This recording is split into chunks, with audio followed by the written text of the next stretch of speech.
hand over to Joan. I was having a look online for a few facts about lettuce and leafy greens and nutrition because we do talk about this, how fresh food is very good for us. So I came across a nice little sort of summary in on the WebMD website. So I'm just going to read you this because it's actually quite interesting. Well, I thought it was anyway. So it says the nutritional value of salad greens depends on the variety. Those with red or darker green leaves are generally higher in nutrients and vitamins. So salad greens are rich in vitamin A. Vitamin A plays an important role in eye health, cell division, immunity, growth, and reproduction. So a 100-gram serving of romaine lettuce or red and green leaf lettuce gives you more than twice the amount of vitamin A you need every day.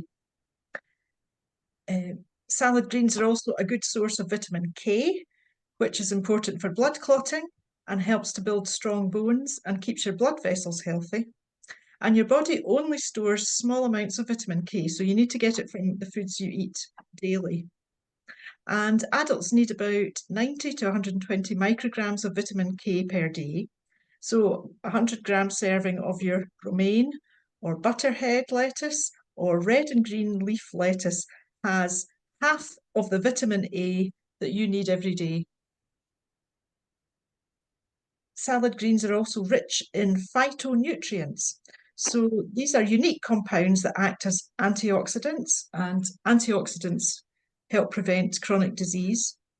So red leaf lettuce in particular is very high in antioxidants. So escarole is listed as one of the top 100 richest food sources of polyphenols, which is another name for phytonutrients.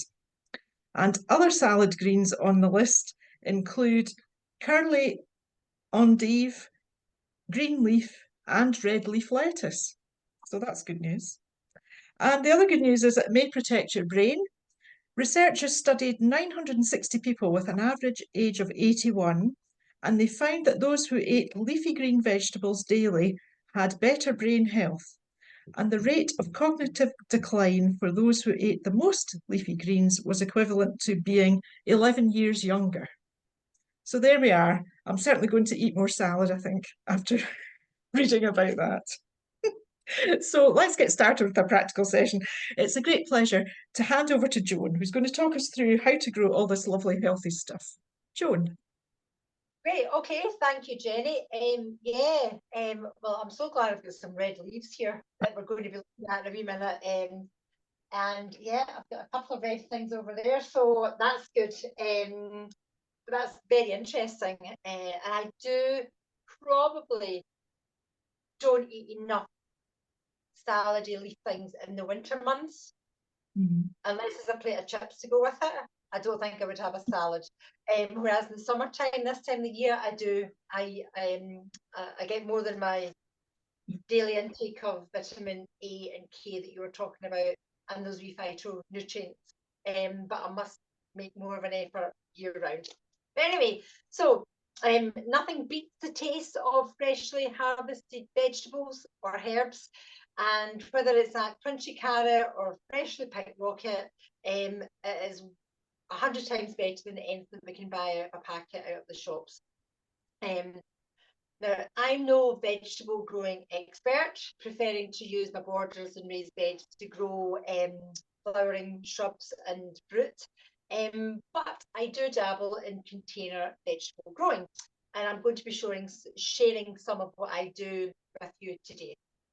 I find growing vegetables in pots much easier than in the ground because I can have them, I can put my pots in a sunny spot or a shadier spot to suit the vegetable, and I'm not having to squeeze my vegetable in where I don't want it in my flower beds. And weeding is less of a chore. When you're growing your vegetables in your container, the vegetables' green leaves quickly take over and cover the compost area, which is a real deterrent to all those wee weeds getting the chance to start growing, because they need the sunlight for them to grow up. And if the vegetable leaves are creating a canopy over it, that stops the weeds from growing. so quickly anyway, or becoming problematic. So that is a big plus for me. And I find just watching them is much easier because you can group the pots together, and you're just watering with your hose or watering can, whatever it is, and you're not walking halfway around the garden to water that one, then walking there to water that one. Other reasons that might benefit your particular client group, to have a go at growing a wee bit of selection of vegetables in pots, would include less bending and kneeling, because that would support less physically fit able people to get involved. Having the pots closer to the building in the first place enables greater accessibility for the less mobile. Perhaps they don't have a lot of puff in them, and by the time they maybe walk the length of the garden, they wouldn't have the energy or the desire to do any watering or weeding or tending. Whereas if they're just outside the door, it's just a wee step outside and they can do a wee bit, and then they can sit on a chair on the patio or come back in.